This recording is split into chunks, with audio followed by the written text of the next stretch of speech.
Bismillah, alhamdulillah, wassalatu wassalamu ala rasulillah, habibillah, khalilillah, sayyidina wa maulana Muhammad ibn Abdullah wa ala alihi wa sahbihi wa mawalah.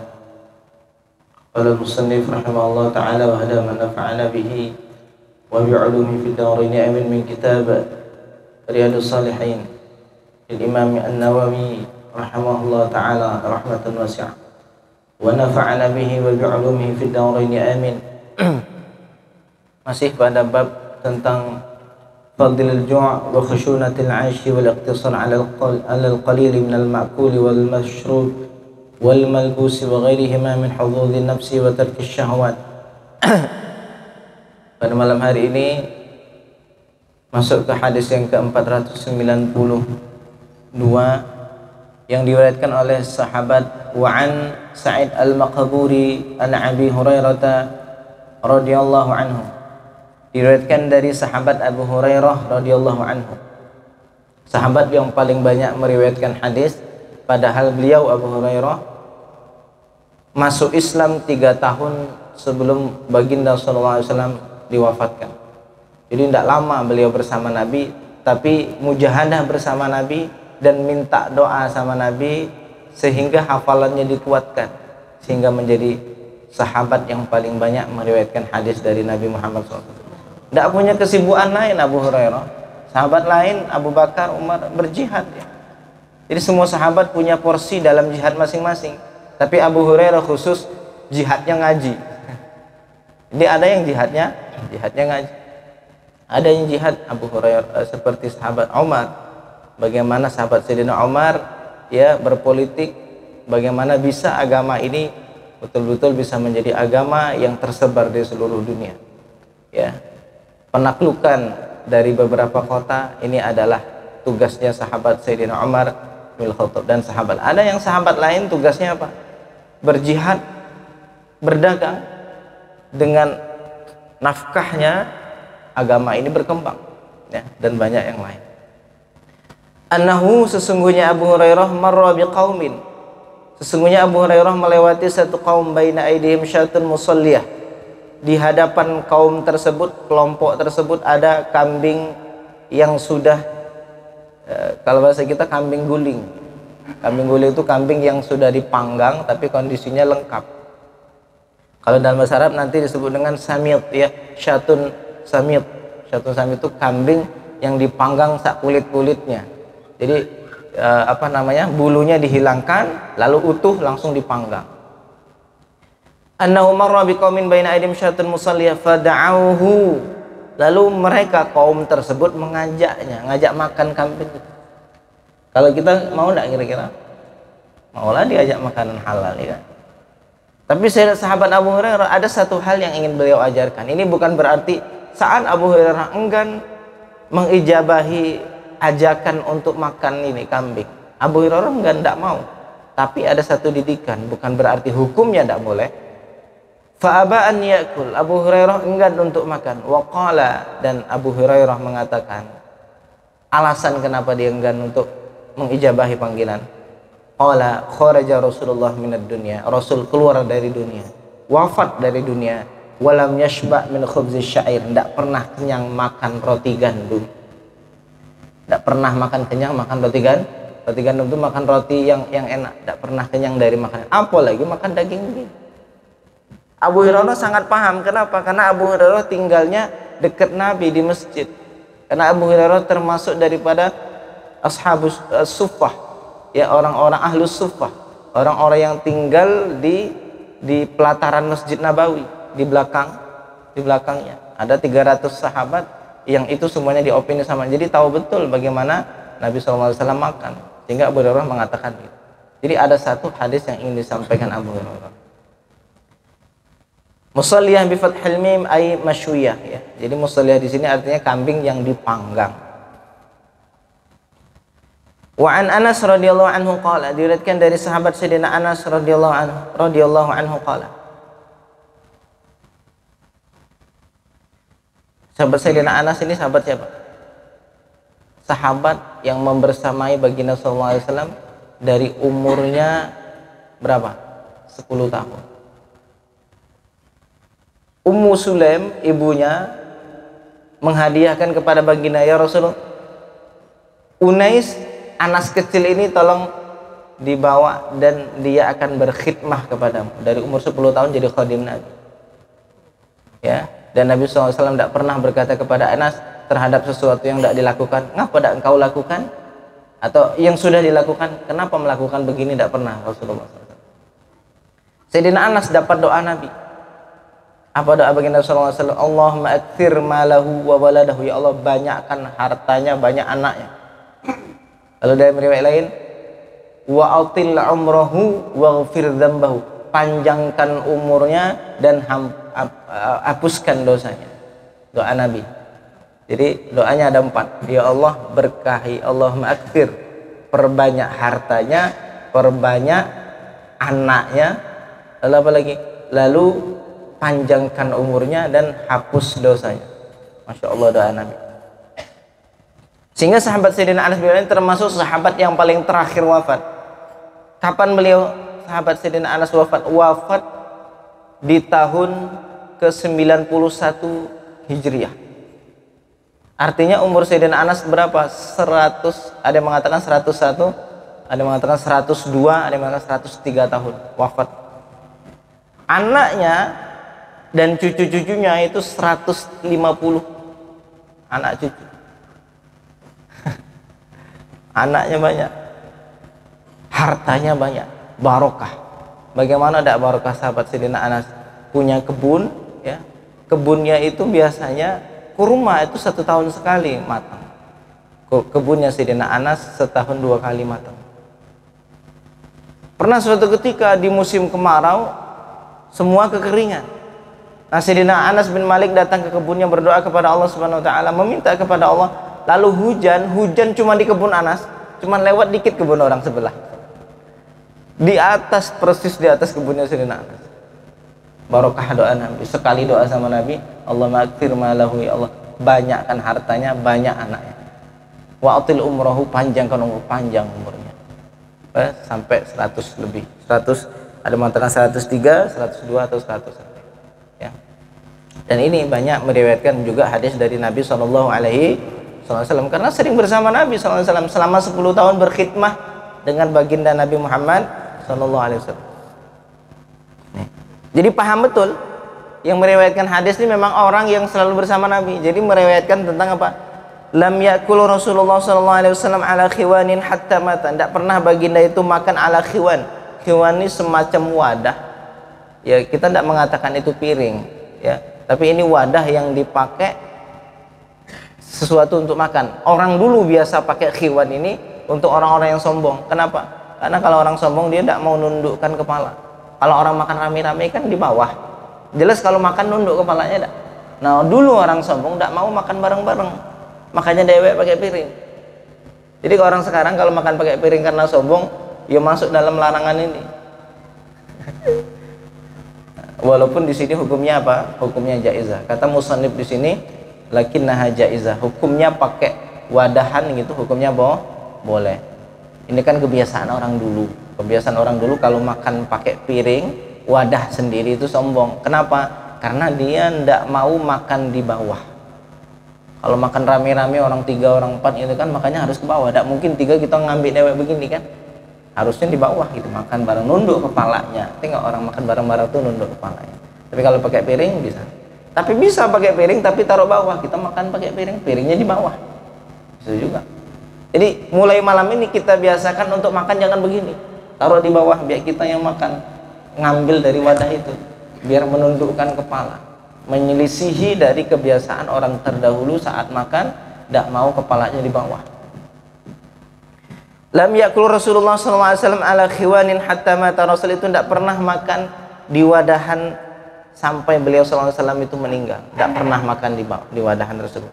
Wa ma akala khubzan muraqqaqa hatta mata. Dan juga baginda tidak pernah makan roti dari gandum yang halus, roti lembut, tidak pernah, ya. Hatta mata, sehingga beliau meninggal, ya. Saksinya Sayyidina Anas. Rawahul Bukhari wa fi riwayatin lahu wala ra'a syatan samitan bi'ainihi qad. Dan dalam riwayat lain dikatakan baginda tidak pernah melihat kambing yang utuh, kambing guling bahasa kita. Kambing guling ini kambing yang dipanggang utuh, tidak pernah. Jangankan makan, nengok beda pernah. Tapi alhamdulillah sini tidak pernah juga makan. Ada makan kambing seujung-ujung kuku sini ya. Makan kambing dikit-dikit pas akikah ya.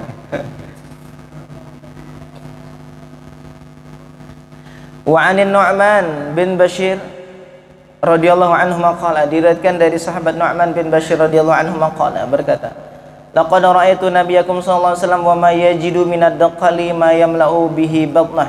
Sungguh saya melihat nabi kalian sallallahu alaihi wasallam tidak pernah melihat ada gandum yang baik, roti yang bagus mengisi perutnya. Ad-daqal, mohon maaf, ad-daqal sini adalah kurma yang jelek, kualitas jelek ya. Tidak pernah baginda itu mengisi perutnya dengan kenyang dengan makan kurma yang jelek sekalipun. Jadi walaupun makan kurma 1, 2, 3 kurma sudah, 1, 2, 3 kurma, 7 kurma sudah. Tidak pernah makan itu sampai kenyang. Karena itu sunnah baginda sallallahu alaihi wasallam. Apa?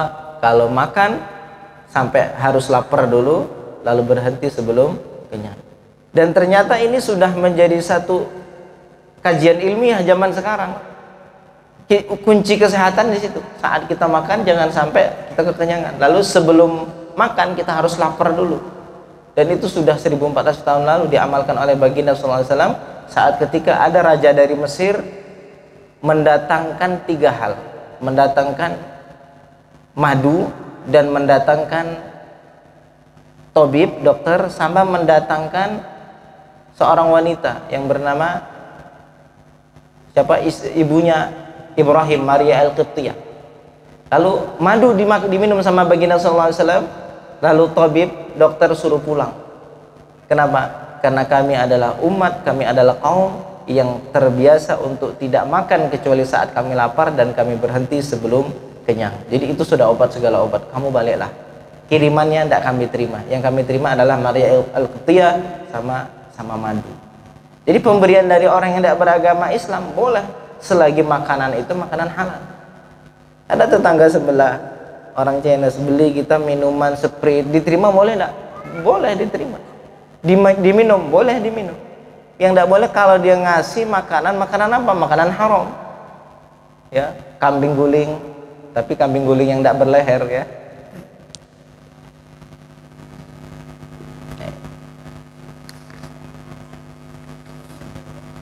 Wa an Sahal bin Sa'ad radhiyallahu anhu qala ma ra'a Rasulullah sallallahu alaihi wasallam an-naqi min hini batata'ahu Allah taala hatta qabadahu Allah taala. Tidak pernah baginda Nabi sallallahu alaihi wasallam melihat gandum yang bagus ya, ketika Nabi sudah diangkat menjadi Rasul sehingga Rasul wafat. Kenapa dikatakan saat ketika baginda sallallahu alaihi wasallam diutus jadi Rasul? Karena sebelum diutus jadi Rasul Nabi pernah ke Syam dan melihat di sana itu gandum-gandum yang bagus. Bisa jadi saat itu pernah melihat. Makanya di sini perawi mengatakan Rasul itu tidak pernah melihat gandum yang bagus ketika baginda diangkat menjadi Rasul di umur 40 tahun. Faqila lahu, lalu dikatakan kepada Sahal bin Sa'ad, hal kana lakum fi ahdi Rasulillah manakhil? Apakah di zaman Nabi itu ada manakhil? Manakhil itu alat untuk membuat gandum itu jadi bagus. Mesin-mesin sekarang, mesin modern. Qala ma ra'a Rasulullah man khalan min hini ibtatha Allah taala hatta qabadahu Allah. Rasul itu tidak pernah melihat alat untuk membuat gandum itu bisa diolah dengan baik sampai saat ketika baginda diangkat sampai wafat. Faqila lahu, lalu dikatakan kepada Sahal bin Abi Sa'ad. Istilahnya gini, sahabat menceritakan tentang Nabi saat ketika zaman sahabat sudah meninggal semua. Jadi ada sisa-sisa sahabat yang masih hidup cerita kepada anak cucu, kepada tabi'in tentang bagaimana kehidupan Nabi, panutan kalian tuh begini loh. Sehingga cucu-cucu itu mengatakan begini, kaifa kuntum ta'kuluna syair khalaman khul? Bagaimana kalian bisa hidup? Bagaimana caranya kalian itu ngolah makanan ini loh sehingga bisa dimakan? Ya. Bagaimana gandum ini bisa diolah sehingga bisa dimakan? Qala kunna nathanuhu wa nanfakhuhu fayatiru ma tara wa ma baqiya tharrainahu. Bagaimana caranya? Kami menggiling gandum dengan tangan, lalu kami tiup sambil giling sambil tiup. Apa yang ketiup itulah yang kotor yang terbuang. Kemudian fayatiru ma tara, lalu terbanglah apa yang terbang, wa ma baqiya, yang tersisa tharrainahu, baru kami adon bikin roti. Jadi caranya ya digiling-giling sambil ditiup-tiup, sambil dikipas-kipas, apa yang terbuang itulah yang kotor, sehingga yang tersisa itulah yang kami buat. Karena di daerah sekitar Syam, Suriah itu sudah maju. Hanya di Mekah, daerah-daerah Mekah, Madinah yang belum maju dalam kondisi seperti untuk pengolahan makanan. Qauluhu an-naqi bi fathin nun wa kasril qaf wa tasydidil ya wa huwa al-khubzul hawari wa huwa ad-darmuk. Qalu tharrainahu wa bitha'il muthallatha thumma ra'il mushaddada thumma ya'il muthanna min tahti thamma binunin ay ballalnahu wa ajinnahu. Wa an Abi Hurairah radhiyallahu anhu qala kharaja Rasulullah sallallahu alaihi wasallam. Rasul sallallahu alaihi wasallam keluar. Jadi kalau disebut Rasulullah selawat semuanya. Kharaja Rasulullah sallallahu alaihi wasallam. Dibiasakan saat menyebut nama Rasulullah atau sebut nama baginda Muhammad sallallahu alaihi wasallam kita sallallahu alaihi wasallam. Kharaja Rasulullah sallallahu alaihi wasallam dzata yaumin aw lailah, pada suatu hari. Fa idza huwa bi Abi Bakrin wa Umar radhiyallahu anhu. Tiba-tiba Rasulullah itu bersama Abu Bakar dan bersama Umar. Faqala, lalu Rasul bertanya, ma akhrajakuma min buyutikuma hadhihi sa'ah? Baginda bertanya, apa yang menyebabkan kalian keluar pada saat ini? Apa yang menyebabkan kalian keluar pada saat ini? Qala al-ju' ya Rasulullah. Kata Abu Bakar sama Umar, lapar ya Rasul. Yang menyebabkan kami keluar inilah lapar. Qala ana walladzi nafsi biyadi la akhrajani alladzi akhrajakuma. Dan saya demi Allah, yang menyebabkan saya keluar juga sama-sama lapar. Zaman dulu kalau lapar tuh emang tidak ada makan. Kalau sekarang ini orang susah, zaman sekarang ini susah tidak punya tabungan. Ya enggak? Betul enggak? Zaman sekarang tuh susah tidak punya tabungan. Kalau untuk makan melimpah, Masya Allah. Pernah enggak dalam sejarah kita itu lapar sampai tidak ada makanan yang bisa dimakan? Ada enggak? Susahnya kita tuh karena nganggap besok tidak punya tabungan persiapan, itu kita nganggap susah, pening kepala mikir. Gitu dah. Padahal kita sudah dijaminkan kehidupan kita. Jadi standar kehidupan Rasul zaman sahabat dulu sangat jauh dengan standar bagaimana kita hidup sekarang. Dulu lapar memang tidak ada makanan. Saat sesusah itu, sesulit itu dia berjuang menegakkan agama Allah. Al-ju' ya Rasulullah, lapar ya Rasul. Kalau sudah lapar tidak bisa tidur. Karena riwayat lain mengatakan ini waktu ini malam. Ada yang mengatakan siang, ada yang mengatakan pada satu malam. Posisi hadis ini. Faqama ma'ahu. Lalu Abu Bakar, kuma. Rasul mengajak, ayo kalian berdiri ya. Faqama ma'ahu. Lalu Abu Bakar dan Umar berdiri bersama baginda sallallahu alaihi wasallam. Fa'ata rajulan minal ansar. Lalu baginda mendatangi seorang laki-laki dari Ansar yang punya kebun kurma. Fa idza huwa laisa fi baiti. Maka saat ditanya, laki-laki Ansar tersebut tidak ada di rumahnya. Falamma ra'atuhul mar'atu, tak kala seorang wanita melihatnya, istrinya sahabat ini melihat baginda sallallahu alaihi wasallam. Ya. Dari hadis ini juga menunjukkan bahwa baginda sallallahu alaihi wasallam itu boleh melihat wanita yang bukan muhrim, dan wanita yang bukan muhrim boleh melihat baginda. Kenapa? Karena semuanya muhrim bagi Nabi. Jadi secara hukum umum orang ajam, orang gharib, orang asing itu tidak boleh bersentuhan tangan. Apalagi tidak boleh memandang dengan detail yang bukan muhrimnya. Melihat sekilas dibolehkan sama ulama dengan hajat. Kita jualan, tidak mungkin kita tidak nengok, ya. kita membeli, tidak mungkin kita melihat siapa yang membeli. Tapi yang tidak boleh apa? Memandang dengan pandangan yang detail sehingga paham sifat siapa yang dipandang. Ini yang haram. Makanya yang tidak boleh itu adalah al-basar, yang disuruh ghadul basar, menundukkan pandangan detail kepada lawan jenis yang bukan muhrim. Yang boleh an-nazar, memandang sekilas sesuai kebutuhan, itu boleh. Paham ya? Nah, Nabi SAW melihat lawan jenis, lalu wanita lain juga melihat baginda Nabi, boleh. Kenapa boleh? Yang pertama, Rasul itu maksum, pandangannya tidak merusak hatinya, pandangannya tidak menjauhkan dirinya dari Allah. Kalau pandangan kita bisa ngegoyah hati. Jika sering-sering kita banyak menundukkan pandangan, insya Allah hati bisa lebih jernih. Tapi banyak kita memandang perhiasan dunia, banyak hatinya kotor. Coba kita mulai praktekkan menundukkan pandangan karena Allah. Allah berikan manis dalam ibadah. Ya, kalau orang yang menundukkan pandangan karena Allah, ya, karena Allah, Allah akan berikan rezeki kepadanya manis, halawatul ibadah, halawah zikir ibadah itu manis. Nah, Nabi melihat wanita, wanita pun melihat Nabi. Muhrim boleh. Kenapa? Baginda mengatakan, ana minkum bimanzilatil walid di waladihi. Saya di posisi orang tua terhadap anaknya dengan umatnya ini. Nah, kalau gitu tidak bisa, Pak. Siapapun gitu, walaupun itu guru, tidak ada istilahnya ini guru berdua-duaan sama murid. Ini kan anak murid didik dewe. Nah, bisa begitu? Tidak bisa, Pak. Sama ini adik sepupu aku dewe nih. Ini sama siapa itu? Berdua-duaan tuh. Adik sepupu, kan adik sepupu dewe. Memang sepupu itu muhrim? Enggak, sepupu itu tidak muhrim. Boleh dinikahi. Ya, sampai Rasulullah SAW menikahi siapa? Menikahkan sepupunya dengan putrinya, Siti Fatimah. Sayyidina Ali kan sepupu Kanjeng Nabi, menikah dengan Siti Fatimah. Ya, jadi baginda SAW semua umatnya ini muhrim baginya. Kalau kita jangan ikut-ikut Nabi yang seperti ini. Kita tidak maksum, baginda maksum. Falamma ra'atuhul mar'atu qalat, maka tak kala seorang wanita melihatnya, qalat berkata, marhaban wa ahla, selamat datang.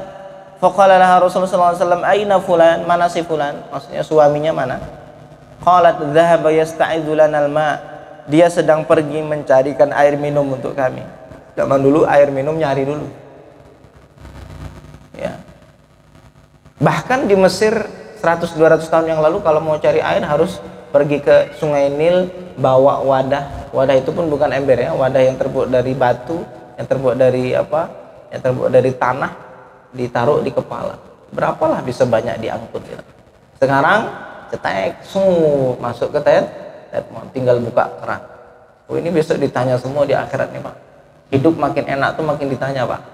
Makin dihisab. Loh, serius. Nanti kita lihat hadisnya.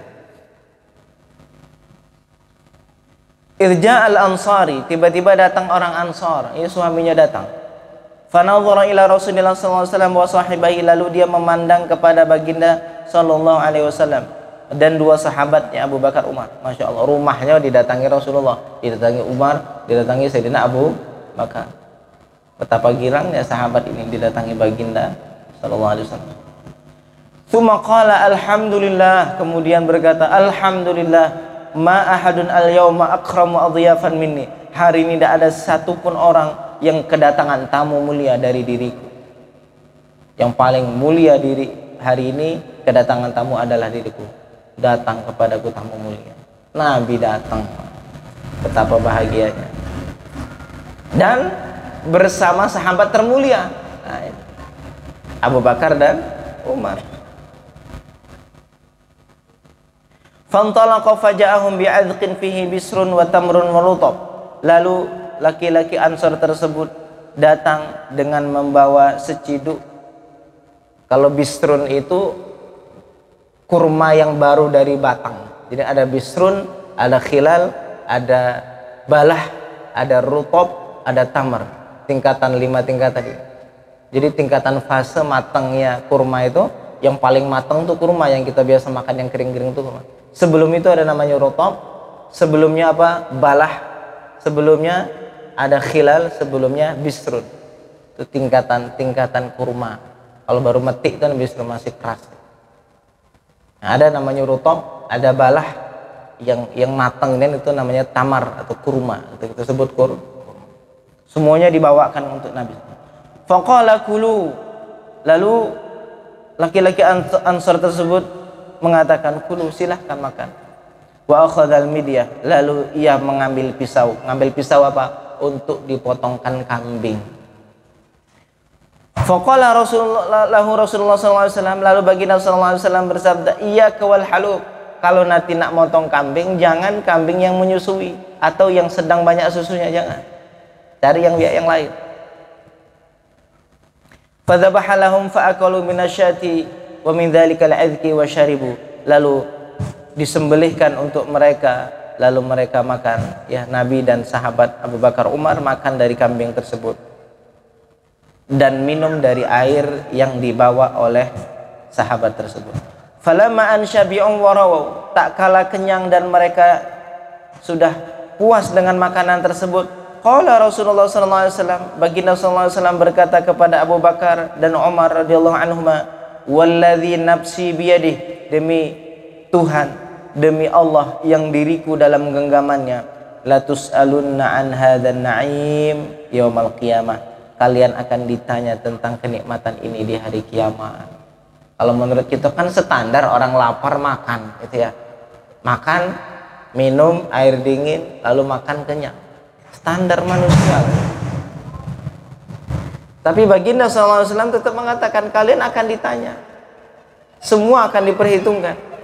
Akhrajakum min buyutikumul ju', kalian keluar dari rumah dalam kondisi lapar, thumma lam tarji'u, kemudian kalian tidak pulang ke rumah, hatta asabakum hadzal na'im, sampai kalian mendapatkan nikmat ini. Sesekali kita saat dapat nikmat, kita ingat ini nikmat dari Allah. Minimal saat nanti dihisab, ya Allah, kami ingat bahwa ini nikmat darimu. Minimal ada satu jawaban saat kita dihisab. Jangan lalai-lalai nian saat kita dapat nikmat. Entah itu nikmat bisa makan, entah itu nikmat bisa minum. Ya.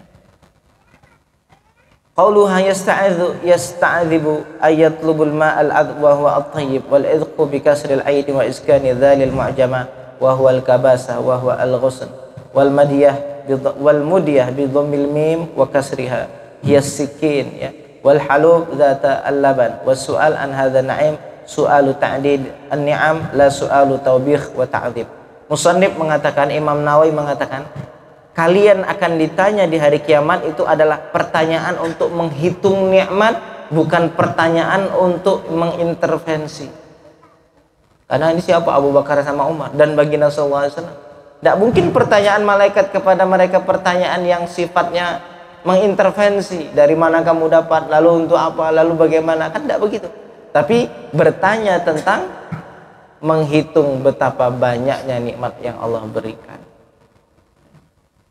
Wallahu a'lam, Allah yang lebih mengetahui. Wa hadzal ansari alladzi atauhu wa Abul Haytham ibni Tihan. Ini disebutkan Imam An-Nawawi, An-Ansar yang dimaksud siapa? Abul Haytham bin Tihan. Kadza jaa mubayyinan fi riwayat Tirmidzi wa ghairihi.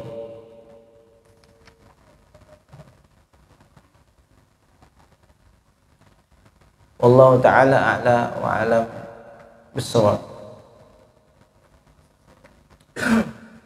Alhamdulillah, malam hari ini adalah malam ke-10 di tanggal Muharram, bulan Muharram, yang dimana banyak peristiwa besar yang terjadi pada malam 10 Muharram ini, ya. Dari mulai Nabi Ibrahim alaihissalam diselamatkan dari panasnya api yang dibuat oleh Raja Namrud, akan tetapi Allah Subhanahu wa taala jaga, Allah Subhanahu wa taala perintahkan api untuk menjadi dingin. Ya narukuni bardan wa salaman ala Ibrahim, hai api jadilah dingin dan selamat untuk Ibrahim. Sehingga Nabi Ibrahim 3 hari 3 malam dalam kubangan api, keluar dari api dalam kedinginan, bukan justru malah kepanasan. Itu di tanggal 10 Muharram. Di hari ini juga Allah Subhanahu wa taala menyelamatkan Nabi Musa alaihissalam dari kejaran Fir'aun. Lalu Nabi Musa alaihissalam diselamatkan di tanggal 10 Muharram saat ketika peristiwa pembelahan lautan. Bagaimana itu mukjizat besar yang Allah perlihatkan kepada Nabi Musa dan kepada pengikutnya. Lautan terbelah, Nabi Musa dan kaumnya melewati lautan, sehingga saat Fir'aun bala tentara ngikutin dari belakang, Allah tutup lautnya sehingga tenggelam.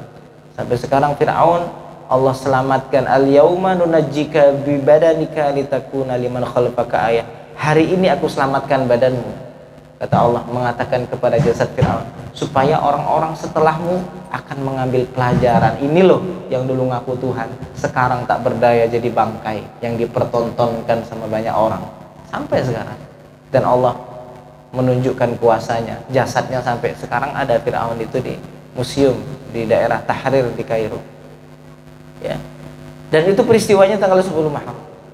Dan peristiwa saat ketika Nabi Nuh alaihissalam, Allah subhanahu wa ta'ala berikan keselamatan kepada Nabi Nuh saat terjadi banjir sedunia. Tidak ada satupun yang selamat saat itu ya, tidak ada satupun yang bisa selamat di saat itu kecuali yang ada di kapal Nabi Nuh. Itulah cuma yang Allah selamatkan. Banjir besar, seluruh dunia tenggelam. Kapal yang dibangun Nabi Nuh puluhan tahun. Beliau alaihissalatu wassalam, Nabi Nuh, mulai dari nanamnya sampai pengolahan tangan sendiri, bikin kapal sendiri. Kayunya dari nanam dari awal itu loh Nabi Nuh mulai mengerjakan. Sehingga ketika kapal itu jadi, lalu Allah subhanahu wa ta'ala memberikan wahyu kepadanya bahwa akan terjadi akan terjadi banjir besar. Disuruh semua umatnya, ayo naik semua ke kapal. Semuanya ke kapal, dan semua jenis binatang-binatang yang dua jenis ya, dua laki-laki jantan betina masuk semua. Lalu terjadilah banjir besar. Lalu Nabi Nuh mengatakan kepada umatnya, wa qala rukabu bismillahi majriha wa mursaha. Naiklah ke kapal dengan menyebut nama Allah. Naiklah kapal dengan pertolongan dari Allah. Dengan nama Allah kalian akan berlayar, dan dengan nama Allah kalian akan berlabuh. Jadi kalian bisa selamat ini bukan karena kapal. Ini hal yang ingin disampaikan Nabi Nuh kepada umat. Kalian bisa selamat dari musibah besar ini, Allah yang selamatkan. Dan ini saya mikir-mikir, ada komparasi yang begitu bagus dengan cerita kapal Titanic. Apa cerita kapal Titanic? Kapal Titanic itu begitu sombong yang buat itu, dia ngomong begini, ini kapal ini aku ciptakan, tidak ada satupun yang bisa menenggelamkannya. Yang dibikin oleh ratusan orang, ratusan pekerja yang buat kapal Titanic itu, dalam kalau tidak salah 2 tahun pengerjaan, ratusan orang bekerja. Dan begitu sombong setelah jadi kapal ini tidak bisa ditenggelamkan. Pertama kali berlayar, kalau tidak salah dari Inggris mau ke Amerika, kalau tidak salah ya, maka itu adalah perjalanan pertama, dan di perjalanan pertama itulah langsung Allah tenggelamkan. Bukan masalah dia numbur batu es atau apa, tapi memang Allah ingin tunjukkan. Orang yang mengatakan bahwa oh ini tidak akan begini, dengan menyandarkan semua kelebihan kepada diri, pasti Allah binasakan. Coba. Kalau pengen dapat dekengan dari Tuhan, satu caranya semuanya serahkan ke Allah dan bukan punya kekuasaan kita. Itu dekengan langsung dari Allah, dekengan dari pusat ya. Dekengan dari pusat. Bagaimana saat ketika seseorang menyandarkan segala halnya kepada Allah. Sehingga pelajaran yang bisa kita ambil, pelajaran Ibrahim apa? Man ta'allaqa qalbuhu billah, siapa yang hatinya terpaut sama Allah, naja, dia pasti selamat. Wa man ta'allaqa qalbuhu bi ghairihi, siapa yang hatinya tergantung kepada selain Allah, terhubung kepada selain Allah, halak, pasti binasa. Inilah kisah yang bisa kita ambil ibrah dari kisah Nabi Nuh alaihissalam yang membuat kapal sendiri, tapi semuanya tenggelam. Yang tidak tenggelam cuma kapal Nabi Nuh dengan menyandarkan hatinya kepada Allah. Tapi pembuat kapal Titanic semuanya berada di atas laut kecuali dia sendiri yang berada di dataran laut. Sampai sekarang puing-puingnya pun sulit sama orang untuk menggapai ke sana. Kemarin dapat berita ada orang konglomerat dunia datang ke sana naik kapal osean, naik kapal apa namanya itu, kapal selam, pecah hancur. Orang mau menggapai kedalaman Titanic pun sulit. Saking Allah ingin, nih loh paling rendah nih kapal yang kamu banggakan, nih loh rendah nih. Nah, kita begitu juga Pak. Kalau kita masih menisbahkan kepada diri, pasti binasa, cepat binasanya. Tapi mulai sekarang, ayo kita gantungkan kepada Allah. Semuanya milik Allah. Inna lillahi wa inna ilaihi raji'un. Itu dalam pertolongan Allah Subhanahu wa taala. Kita sebagai muslim semuanya bergantung, bertawakal, berpasrah kepada Allah. Apapun kenikmatan yang datang itu dari Allah, bukan dari kita. Apapun kelebihan itu dari Allah, bukan dari kita, ya. Inna lillahi wa inna ilaihi raji'un. Qul, katakanlah wahai Muhammad, fa bi fadlillahi wa bi rahmati, dengan rahmat Allah dan dengan karunia Allah, fa bidzalika falyafrahu, atas dasar itulah kalian hendak berbahagia. Kita dapat nikmat senang, tapi bukan melihat nikmatnya, tapi melihat nikmat itu datang dari siapa. Kita jujurlah nih, yang dulu, yang masih waktu SD cinta-cinta monyet, Allah memberikan fase itu Pak. Satu saat dari orang yang kita senengin ngasih hadiah, walaupun kasih hadiah itu 1.000 rupiah harganya, beli apa main-mainan, senangnya minta ampun, karena yang dilihat bukan apa yang dikasih, tapi dari siapa ini datang.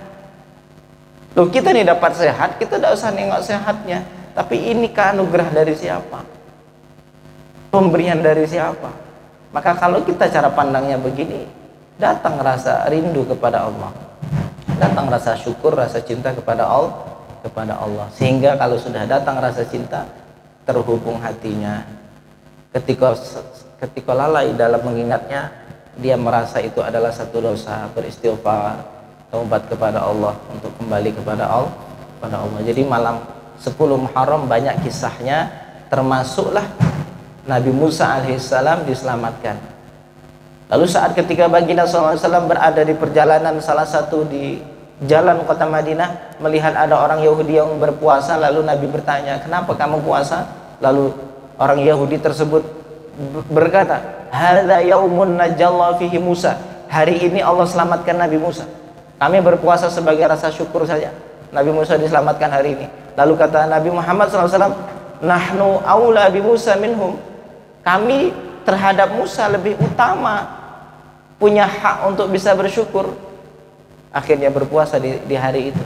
Lalu Nabi mengatakan, la in baqitu ila amin qabil la asumat tasik, kalau nanti umur saya sampai tahun depan panjang, saya nak puasa tanggal 9-nya. Tapi baginda SAW sudah wafat sebelum Muharram itu. Jadi belum sampai ke tahun depan, sudah meninggal. Tapi Nabi mengatakan, kalau sampai tahun depan saya nak puasa 9. Sehingga sunnahnya bagaimana? 9, 10. Tadi sama hari besok puasa. Tapi kalau nggak ngejar tadi, karena sudah lewat, ya minimal besok. Lalu apalagi amalan tanggal 10 Muharram yang jangan kita lewatkan? Apa? Tausi'ah alal ahli, melapangkan nafkah di tanggal 10 Muharram. Baginda SAW bersabda, man wasa'ala ahli yawma asyura wasa'allah alaihi sa'ira sanati, yang melapangkan belanjaan di tanggal 10 Muharram, Allah berikan lapang rezeki di setahun akan datang.